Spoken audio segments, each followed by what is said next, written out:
What is going on, Movie Meals? Movie Meals, we're back. Thank you, Movie Meal patrons, Kimberly, Karen. Go get some merch. It's all linked down in the description. Get whatever you want, you know what I mean? And help us get 2,000, and one day we'll give a hoodie away for like 5 years. We'll see. It'll be great. Maybe we should update some hoodie designs. That might be something I should do. Maybe we should have consistent videos, you know. Most people are making a video a day. Kyle and I are lucky to get to a video a week at this point. We're old. Why? Yeah. Why exhaust yourself? This is way more fun. It's accurate. Anyway, yeah, we got a bunch of stuff on the docket here. Some of these, we got a couple movie reviews on here, but let's get to that later. Let's see how much of a rant I've got in me today. Yeah, my dog's playing with a bone. But let's start at the top here with the Oscars. Conan O'Brien hosting the Oscars. Kyle, I know you're the guy who critiques the Oscar hosts every year, but you don't watch the show. You know what I mean? You've got big thoughts on something that doesn't concern a non-viewer like yourself. So what do I critique the hosts on? Everything.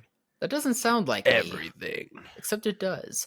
I don't know if this is going to excite you, Alex, or piss you off, but I genuinely got excited from seeing Conan O'Brien doing the hosting for this. Why would that make me mad? Oh, just my years of complaining about the Oscars and just not caring about the hosts all that much. But Conan O'Brien you just need a co-host Kyle likes at the end of the day. It's just you everybody's been lukewarm for Kyle, so he couldn't have an opinion beyond himself. It had to be about him. It had to be a guy he likes. Hey, I'm just saying they finally chose something right, and happens to be a guy I like. So I don't know. It matches up to me, Al. I don't know about you.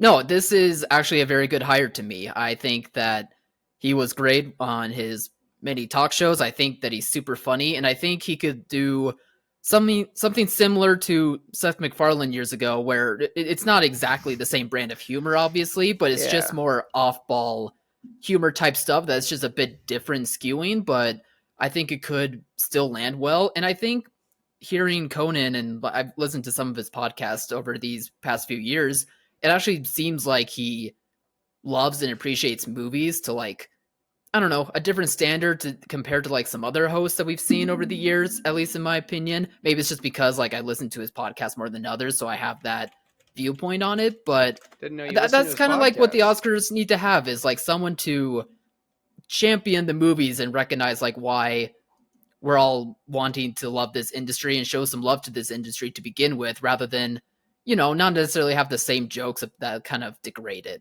which I kind of feel like has been a trend that's a bit annoying in my opinion.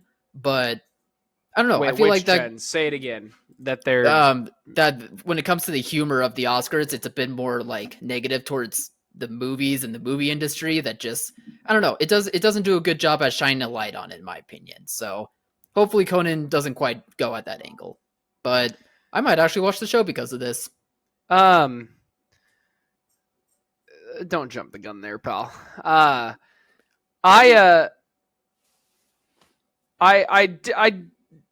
prefer when the hosts. The whole celebration's loving movies. I want the host to rip at least the audience and the people who are in these movies that are there. I want them to not roast them, but definitely make some jokes at their expense. Because they are Hollywood elites, and it's like, this is the time to do it. You know, that's what take them down Ricky Gervais has always done so well. I'm a big fan of the show. I have loved the show since before I was into movies, but like I've really loved it. The last few hosts, so we had, I was just kind of going through them. So Kimmel did the last 2 years, and then there was that year where it wasn't a host, but Wanda Sykes, Amy Schumer, and Regina Hall hosted it. Then they had their 3 years of officially no host. Then it was Kimmel for 2 years again before that. There was Chris Rock, Neil Patrick Harris, Ellen, and then Seth MacFarlane way back in 2013, Billy Crystal before that. And honestly, Jimmy Kimmel's been a great host. He's done a very good job, especially the two before COVID when they went to no host. He did a very good job. He was really funny. He was really witty. He did the exact type of poking fun that I think, Kyle, like, we're talking about here. Like, I think they celebrated as well as poked fun at the people there with the great Matt Damon bits and all those. I do think his hosting job's been still really good ever since, but I don't think it's been as good since those. I think his last two weren't as good as his first two. But I like Conan a lot. Conan is really smart. He's really funny. I'm not watching his or listening to his podcast other than maybe clips I see here and there, but I loved his show. I think he'll do a really great job of, honestly, I think he's going to be more of a Ricky Gervais than he will be a Seth MacFarlane. Seth wasn't a good host. Seth went too far. Seth didn't celebrate anything. Seth just attacked everyone. I mean, he'll sing a whole song about women's chests. And I get maybe he pushed the needle a little bit more like a Ricky Gervais, and I can see Conan doing that too. But so I think when you're talking about it from that angle, that does make sense. But yeah, I mean, Conan Paul Rudd better be there, and I want a Paul Rudd bit. I want Mac and me showing. You know what I'm talking about? Oh yeah. For anyone that doesn't, iconic. Paul Rudd has always had a bit where he's like, "This is the new thing I'm working on," and it's always a clip from the show Mac and Me. It's always the same clip, and I think it would be hysterical to have that play at the Oscars at some point. Like Paul Rudd comes out and he's like in the nominees for best score, and then Mac and Me come on, and it's like, oh, that's hysterical. I think Conan will be great. I really do. I know he's hosted, I think, the Emmys a couple times. He had a really good hosting year with the Emmys. I think he's hosted a couple other things. The sports one, I remember. Maybe the football. The ESPYs? Maybe. It might have been that.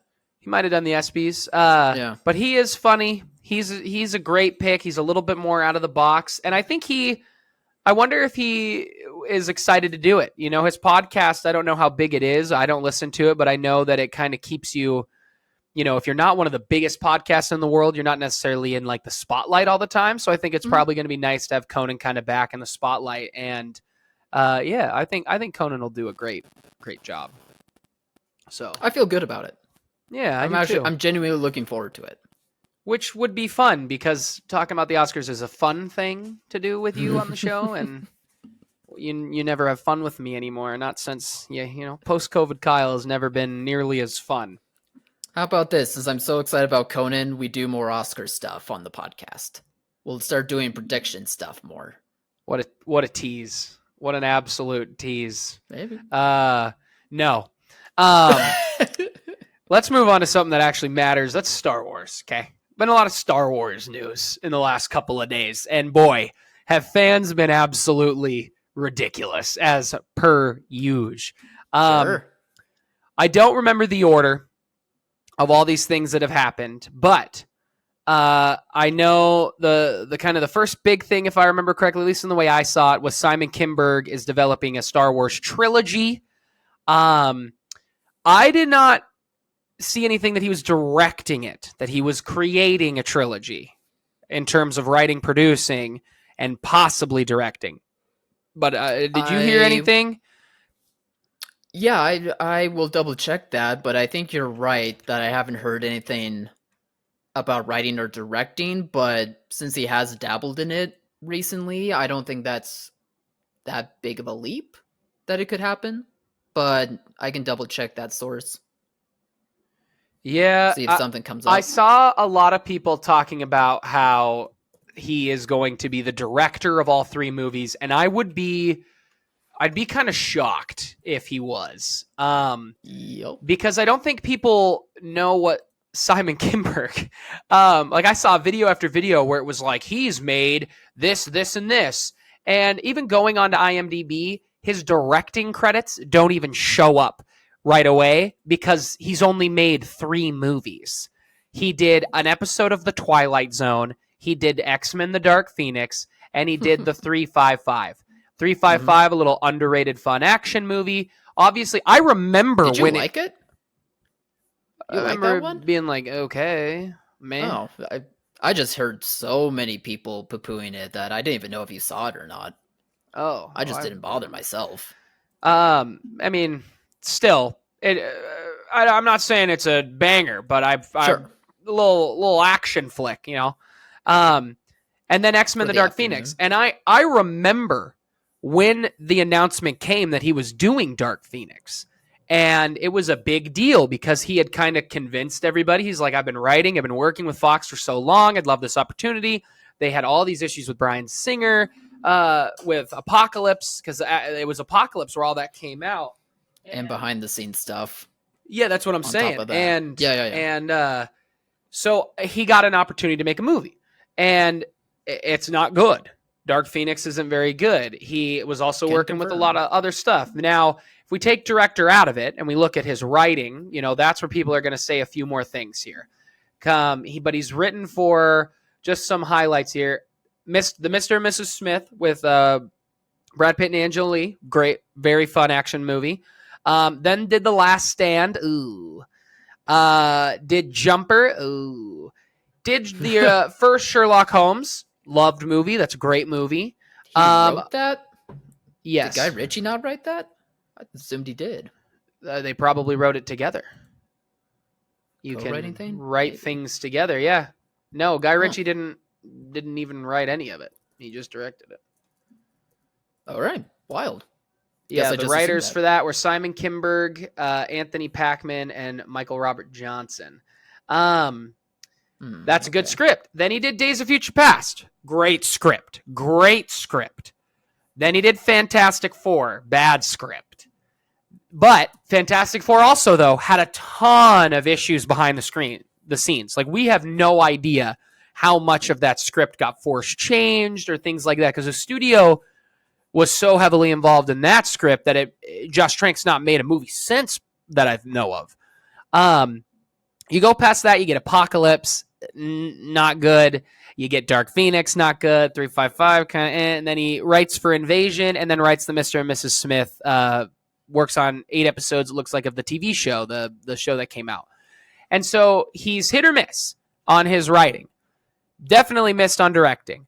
Now, producing, he's been involved with Deadpool, Wolverine. Let's see, all the movies he's made that we talked about. New Mutants, looks like the show The Gifted. Everything to do with Deadpool, part of Star Wars Rebels, the animated show, produced Logan. When you're producing, you got a hand in the pot, but you're not necessarily doing as much. Okay, so we've got Simon Kinberg doing all this. Before we jump to anything else, I'm very lukewarm, not really interested. I think this is the wrong way to go myself from Disney. It's very clear that he's got a relationship with Kevin Feige, and he's worked with Kevin Feige. He's been a producer on a lot of movies, was at Fox. Now he's been over here at Disney. He's made relationships, worked his way up, and he's like, hey, I got this idea, whatever. There's conflicting reports. A lot of people came out and were like, no, we're not doing an episode. That was the thing that really made everybody go crazy, is that it was going to be a continuation of the Star Wars saga, that it was going to be episodes 10, 11, and 12, and continue the Skywalker story. And then that got debunked. Yeah. Okay. Sorry. Yeah. No, reports came out and said, no, that's not really, nobody's hearing that. That's not what's going on. Sure. And it could have, that could have been anything. It could have been true, and they were testing the waters, and they were like, all right, never mind. Could have not been. But before we do any of the other Star Wars stuff, Kyle, what do you think about Simon Kinberg on this project? Well, just to confirm, based on Hollywood Reporter announcing that, it doesn't look like they're mentioning that he's writing or directing. Just kind of piloting it, producing and getting it going. Yeah, that's what I would assume as of right now. So what do I think so far? Since I guess based on the headline and reading through it, for some reason I did have it in my head that it was like a directing, writing type of thing, just because I imagine that since he's a producer, that's kind of gotten himself to pretty high regards, I guess, like working with Fox for so many years and now working with Disney by the looks of it, that he's able to request writing and directing, which even still, his credentials kind of surprised me, especially on the writing side after he mentioned some of them, but I just don't think ideally it would get me excited for him to do it on that level. But if he's just the producer trying to find someone to make this project work and do the work themselves, then I suppose that would be fine in theory, but really all in all, it's just for me another drop in the ocean from, the Star Wars camp of things being like, hey, a new project, maybe, maybe not, and then odds are it may not even happen. So I can't really give too much thought outside of that just because I'm used to this trend and I just don't believe it. Yeah, they don't get anything done. So that news comes out. I'm not interested in Simon Kinberg taking this over. I don't think his filmography is as good as I want Star Wars to get back to being. I think that's fair. Then we get the announcement that Disney has pulled the next Star Wars movie supposed to be in 2026. It was rumored heavily to be the Rey movie. That Rey's movie was about to start filming, and it was going to be that one. We know Mandalorian and Grogu are filming. They are in the middle of it. And then there were rumors that was going to take that spot. Well, now that spot's Ice Age 6. There's nothing there. There's no Star Wars movies for the next 2 years. And then we get this report from THR, and I sent it to Kyle, so I want to read off the highlights here. Here's kind of the highlights from this big THR report. Multiple films are in development that overlap characters and timelines. They could impact the other movies from happening. Rey is a key character in several of them. Some Lucasfilm directors are aware of what others are working on, while others are not. The OG trilogy is considered the Old Testament there. Let's see. This is a quote. You are being asked to create the New Testament, and no one can agree on anything, and there's a lot of second-guessing about meanings. Another source says Star Wars is a nostalgia-based enterprise, and they are running out of ways to create nostalgia. To make standalone movies or continuing the Skywalker saga in any form is a fundamental question the company faces as it tries to move forward. TV side has a lot more freedom and is not having these problems. These are the highlights according to the Hollywood Reporter. Why does it seem like everything said in those descriptions seems like the opposite of what everyone else is feeling? What you mean? Well, they were saying that Star Wars is a nostalgia-based empire, which personally, I'm not sure if... I don't know. Like, that's not how I would describe Star Wars personally, but maybe as I'm what? An outlier. As, like, a nostalgia-based empire. I think Disney wants that to be, but I don't think that's how I view it personally. I think... Like, that just doesn't sound like a correct descriptor of it. I think it makes sense that they came to that conclusion. I think when you look at... We get our first Star Wars movie in 2014 or whenever Force Awakens came out. The trailer broke the internet. I mean, everybody was talking about it. I mean, it made $1 billion. It was the highest grossing movie of, it broke every record in the book. People, it was clear. Star Wars is back. People loved the movie. I mean, I remember I couldn't find a critic within that first weekend. You had to wait a couple weeks for people to change their tune on what they were watching because everybody had the goggles on. When everybody's putting those goggles on and you're a company sitting back, you're like, oh, this is nostalgia. All we got to do, because especially with the Force Awakens, they were like, hey, JJ, don't stray too far.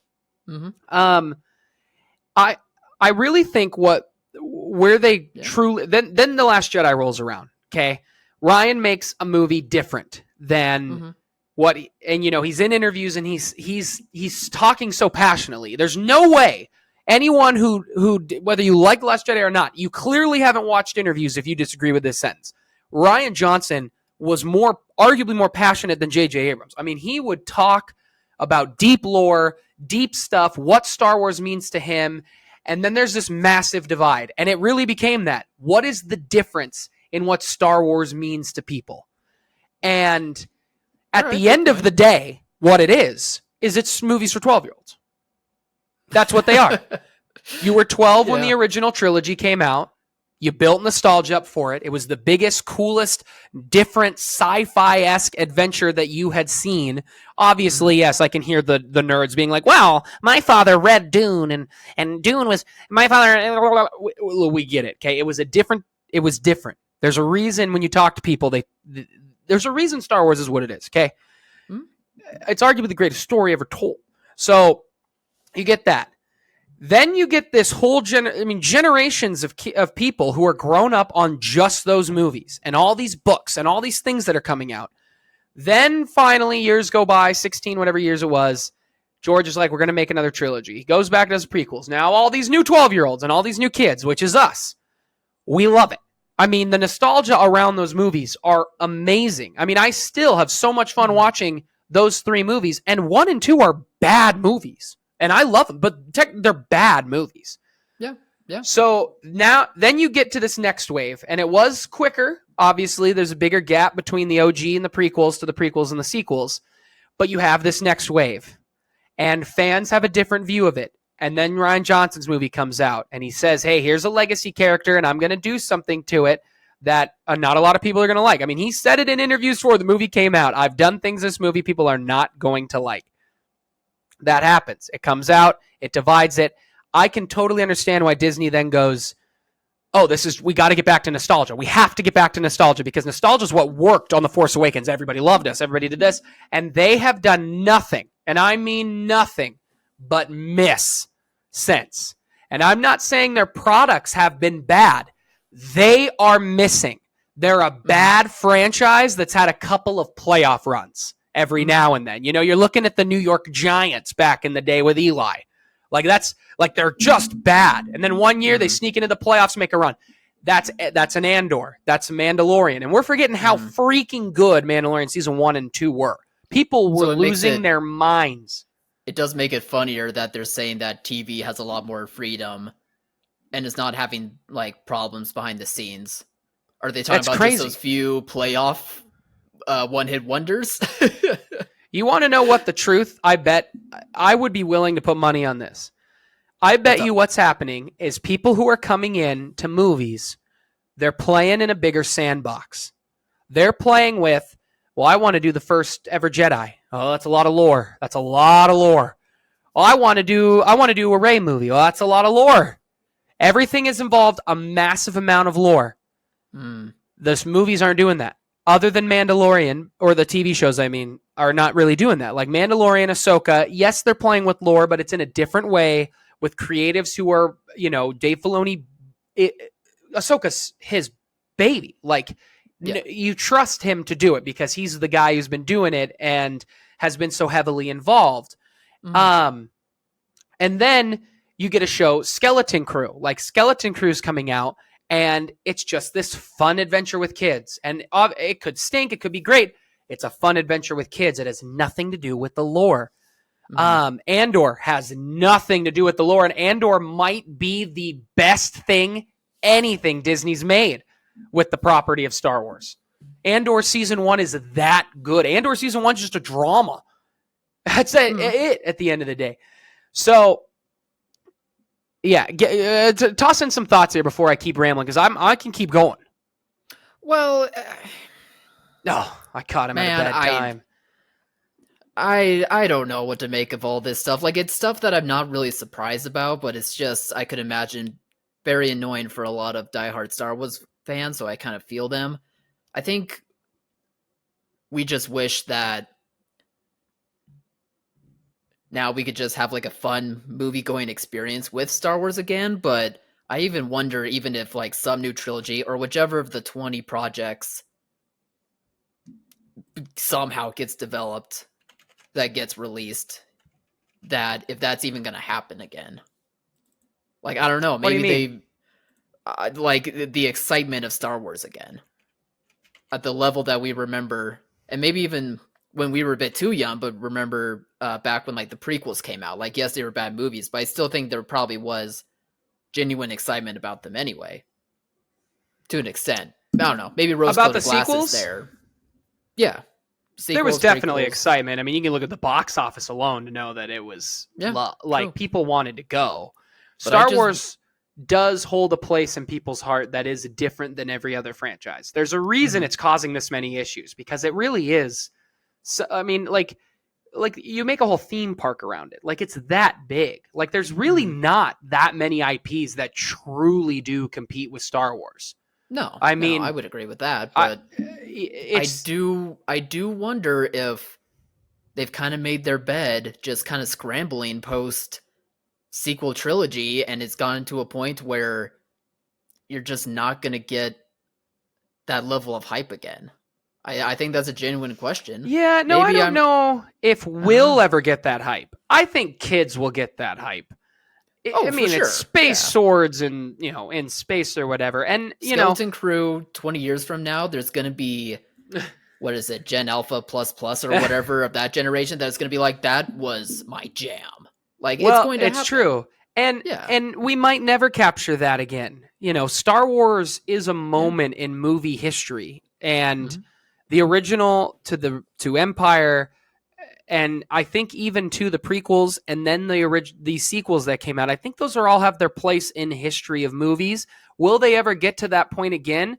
They very well might not, but I honestly think people probably argued that when they were making the sequels. They were like, all right, the prequels, everybody was so excited, but they're not going to get there. And then, Force Awakens comes out, a lot of people love it, and it's...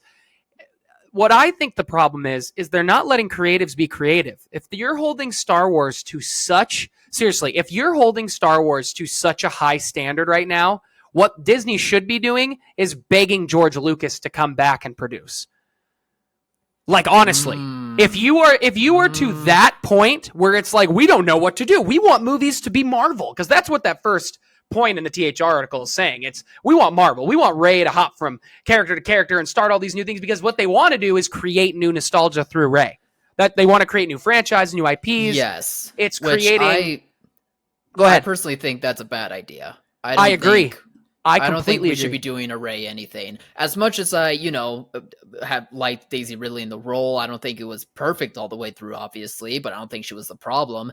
Even still, I just don't think we should be dragging her along with this. First it was a solo movie, now maybe it's part of a trilogy. Oh, maybe not. Maybe it's all just going to be canceled in general. So I feel bad for her on that side. But on top of that, I just think we got to move forward. I just don't think, even people that like that character, I don't know if they are clamoring to have her come back.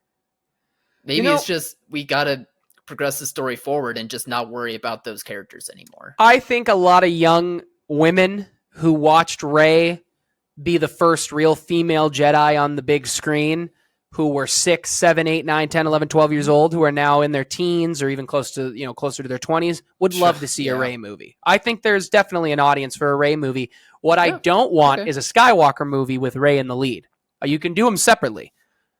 And I don't think it should be episode 10. I think they should be done. I think your episodes 1 through 9 are done. And I think we are done with the name. And that's what they're struggling with, because they want to use the name, because the name is what sells. Because what when do you they mean do the name, the Rey name or the Star Wars? Just kind of Skywalker. We're doing Skywalker stuff. Gotcha. It's you know what I mean? Yep.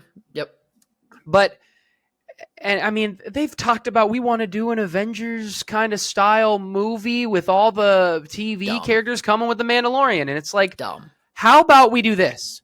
How about we sit down, hire a good writer, have him write a movie, give him a few notes, love it, creative, different, great, go shoot it. Why don't we just give creatives their opportunity to do something creative? Star Wars means something massively different to every single person. If you are going to have this big debate about what things are going to be, I think they just need to shut it down and say, we're done with episodes. If we're going to do trilogies somewhere else, that's fine. If we want to continue a Rey story, that's fine. But we are not going to call it Star Wars Episode 10. It's going to be Star Wars, a Rey story, or whatever it is. And it's its own thing. I love Daisy Ridley. I think she wants to come back because her movies have not done well at all since she's left Star Wars. I think she wants to get paid. Sure. Yeah. And I'm all for giving every opportunity. I mean, I'm an optimistic here, but this is what are we doing here? Why is this so difficult? Especially, and you know what? I wanted to bring this up. It's the new heads are supposed to be Jon Favreau and Dave Filoni. Dave Filoni's now the creative, which makes this. But I think that might be the issue, Kyle, is Dave Filoni knows old Star Wars better than pretty much everybody but Lucas. And him and Favreau have even beefed on a few things here and there because they disagree with how the story should go. And It could be Filoni. Everybody's savior is going, no, that would do this, that would do, no, we're not, no, I'm going to do with that, no. Why don't, like, seriously, that's not a bad point, because, like, when he's making Clone Wars, I would say that it was a show mainly for those who are diehards, that was able to trickle into, like, casual viewing, because it was on, like, Cartoon Network, obviously, but even still, like, that does feel like a project that is more deep in, like, lore and connective tissue and stuff that, like, diehard fans care about more, and maybe that's causing a problem to where he's helming these other projects, but these other projects are clearly more for other types of audiences, or just general audiences for general audiences that don't care so much about, like, the deeper parts of the lore. So maybe you're onto something. And Clone Wars 2 is a place to experiment with the lore. Same with Rebels. They went and brought legit things. They really do. They brought things that were in George Lucas's original idea for Star Wars. I mean, we're talking the Fates. We're talking... Anakin has a whole episode in the Clone Wars where he goes bad and he sees his future. And there is... Like, the Force isn't this all-knowing thing. Like, I mean, there's a guy at the end of it who's like, I can pretty much kind of... Like, I'm kind of the father of the Force here. Like, there is that ship here. Like, there is, he puts a god basically in it, and he puts like an Adam and Eve character, a brother and sister in it. And that was George's kind of original pitches and ideas, and a lot of that came from religion and stuff. And I just, like, I know I know it's not going to happen, but, like, to this day, the most exciting thing to me is Rian Johnson's rumored trilogy of just whatever he wanted. But Kyle, that's why, because he would do something different. He would do something unique. He would make a great trilogy. He would do a great job. Thank you, Jade. And I don't care what Taika does. I don't care about Donald Glover's Lando movie. I just don't. None of the others are appealing to me at all, personally. Like, and if we're talking about going down the list, there is a lot that's on that long list of developed projects that I would just. And most of them are rumored to be canceled. Like, but this is my point. Like, Taika has made 2 bad, not very good movies lately. So immediately they're like, we're done with you. No. People don't like you anymore. You don't have the name pull. So, like, Star Wars then's the pull and doesn't work. But at the end of the day, it's like, all right, Taika Waititi has still made great movies. Maybe give him a real chance to finish the script and see what he would do, and let him. And then if it's like, this is too lore, change the names of the characters. If it's too lore, set it 1,000 years in a different direction and change the name of the characters. We don't have, like, they're like, we want nostalgia. You make it by making a good, new, unique movie in the world. There's your nostalgia. And if it's good, then people are going to be like, oh, I'll go rewatch the other movies. You know what's crazy? That's essentially what The Mandalorian is. They wanted to do a Boba Fett show. They didn't. They pivoted, and they came. Well, no, but that was where the concept was. Yeah, and I know. Then they kind of pivoted. They changed their story. They went off of some of the lore, and then eventually it grew into being more connected to the lore. But that first season hit because it was just a bounty hunter doing bounty hunter things and happened to find a cute baby, and that was it. Like, yes, it did pull, and it pulled in some lore that didn't question everything, and it worked. And it was a cool, new, unique character that had some depth, but you didn't need to have it. Why aren't we do that? Like, what are we just waiting for a character in Skeleton Crew to get so popular that they make a movie, like a trilogy of movies out of it? Because they can't do it with Andor because he's dead? Like, is that just where we're going? Like, it's the Marvel synergy, so of course that's what they're gonna do. It's true. Marvel really has changed the landscape of what studios think they must do. It's crazy. It's I don't know. It's good and bad. Like, it's just a double-edged sword for sure. Well, it is, because through Infinity War, most of them are bangers. That's 10 years of great, cool, unique things. No one's been able to do it since. Marvel hasn't been able to do it since they've ended their own story. I do think it does show a difference too between how Feige runs things versus how Kathleen Kennedy runs things. I think Kathleen Kennedy is a producer at heart, and so for her, the methods to be a producer is see who is the hot hand, who might have a concept. It doesn't matter if a concept gets greenlit or not. What matters is that I'm still making money moves, trying to see who might somehow come up top as having like the best project. And if we can get money somehow, go from there. And we've been seeing that for the past 5-6 years, is that it's that method that she just can't get her out of the way of. Meanwhile, Feige, yes, is a producer, does come from a producing background, but I would argue that he does a great job at seeing who the hot hand is, who has the bigger project, or who has like the better pitch of a project, and then he chooses them and says, we trust for you to, move forward in development of it, and when the development's ready and we agree on it, then we'll greenlit it. Now, obviously, times have changed a little bit to where that's not quite the story. It's been a bit funky, but that's what it was for many years, is that he was able to like not do like the producer thing of like having all of these things up in the air and just not letting anything happen. He was able to choose and trust that person. Yeah, exactly. And to your point, there's a big argument to be made that Kathy is the reason episode 9 is as bad as it is. Like there's all these rumors and reports Probably. of JJ just kind of taking from Colin Trevorrow's script and stealing idea or like moving over ideas and stuff. And funny enough, the only like really decent part of that movie is apparently one of Colin's ideas.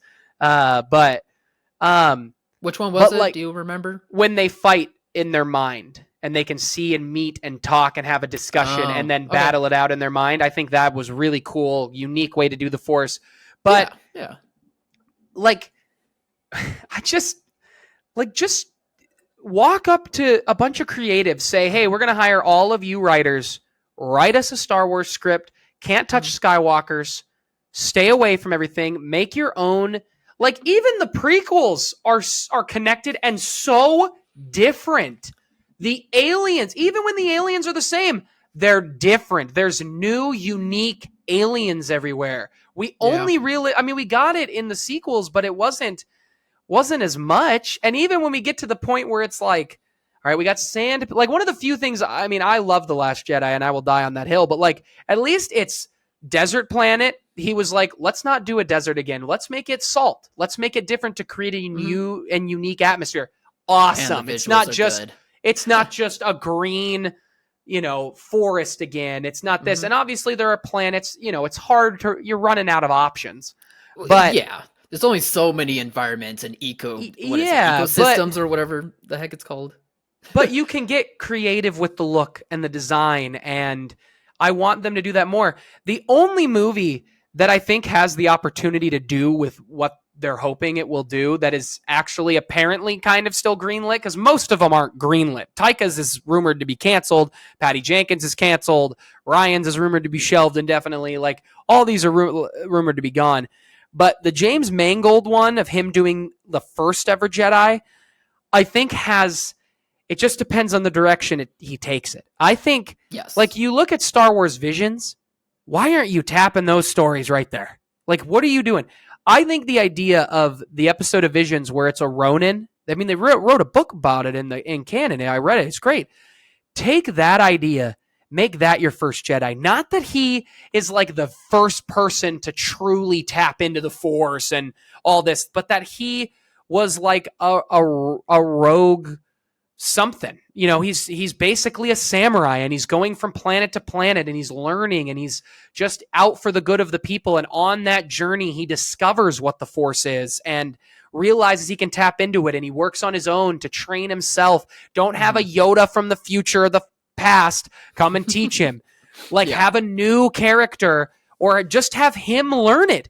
That is cool. That's a cool idea to me. Like, that sounds interesting. And it just go original Seven Samurai. Have him find, through visions of what the future could be, of him being like, maybe I should find a kyber crystal. And let's have a half hour of that movie being him going through a mountain, looking for the kyber crystal and building the first version of a lightsaber while he is learning how to control his power. That's a cool idea. But if it's going to be him meeting the guy in Clone Wars and he's like, I control everything that ever was and wills, and we do the Palpatine's wills. Great grandfather. I would. I'd rather see anything other than anything. Like, don't do any of that. Don't make it related to Yoda's. And then we know there's lore it's harder to resist. Like, Yoda's species is known for being able to tap into the Force a little bit stronger. But let's avoid that. Stick to Rebels with the Bendu. Have these animals and these creatures, and they're not really, they're not really humanoid or alien. Like, they're not Jedi style. They're different. Have them be able to speak through the Force and communicate, and let them know what light and dark is, and that it's life and death, it's energy, and how you can kind of tap into it, and let him learn on his own.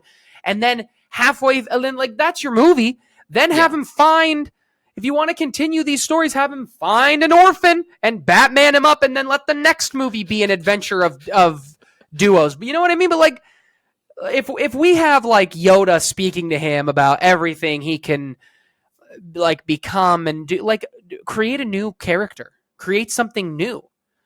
Even BB-8, as new as he is and cool, at least it's not just R2. At least they're let's do a different droid that kind of takes R2's place. That's great. And guess who people love? BB-8. Let's do something like that. The video games are getting it right. We're just telling Cal Kestis' story. Just tell a story. Pick another Jedi at the fall of the Empire, another Padawan who isn't connected to anybody, and just do a movie on his adventure of him surviving Order 66. There's a great movie. You're connected enough in nostalgia.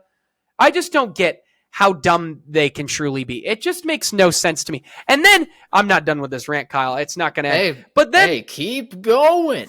But now we're talking too that directors, we want it to be interconnected, but not every director gets to be involved in what that means. Only the select few. Yeah, are you stupid?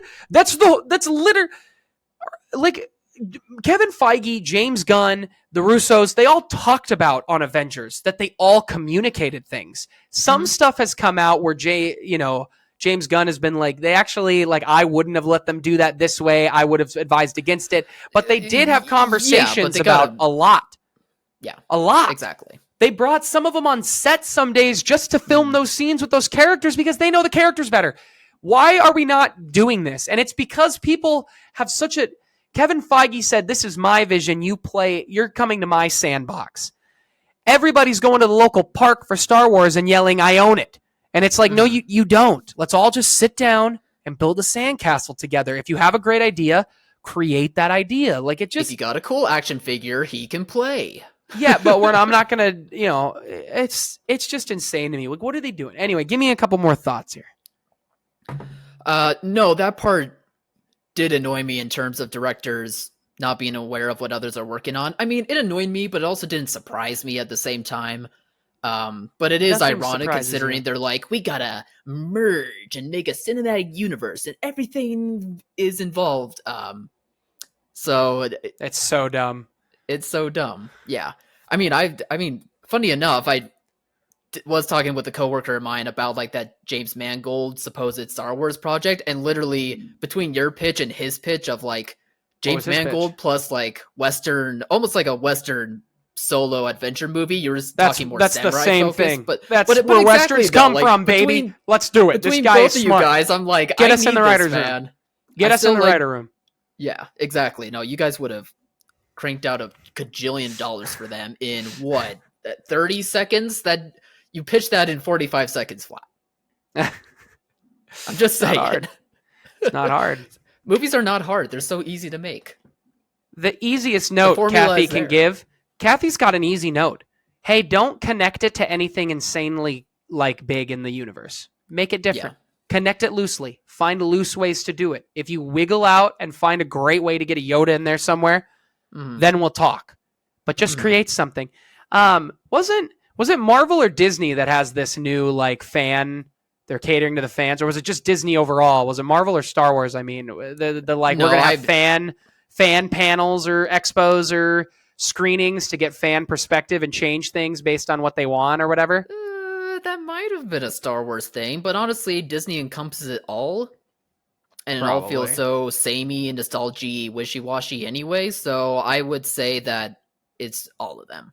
So you know what else on this? We gave a lot of crap to new now old Bob Chapek, who took over for Bob Iger. We gave him a lot of flack for maybe this was more on him, and I do think a lot of it was a handful of like pushing TV and streaming a lot harder was. But you wonder how much he played a big role.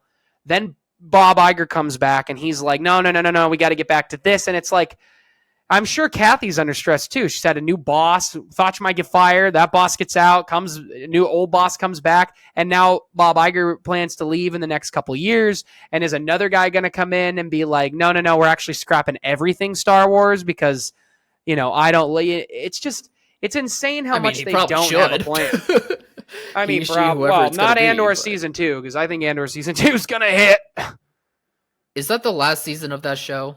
I thought I thought it might be. If it's not this, they're doing one more, but I do know that this season, every episode jumps a year or two or a couple years because they've got to catch up. He can't be as young as he is anymore. He's got to at some point get to it. They waited and again, Andor is one of the best shows, and it took 5 years to finally get it made.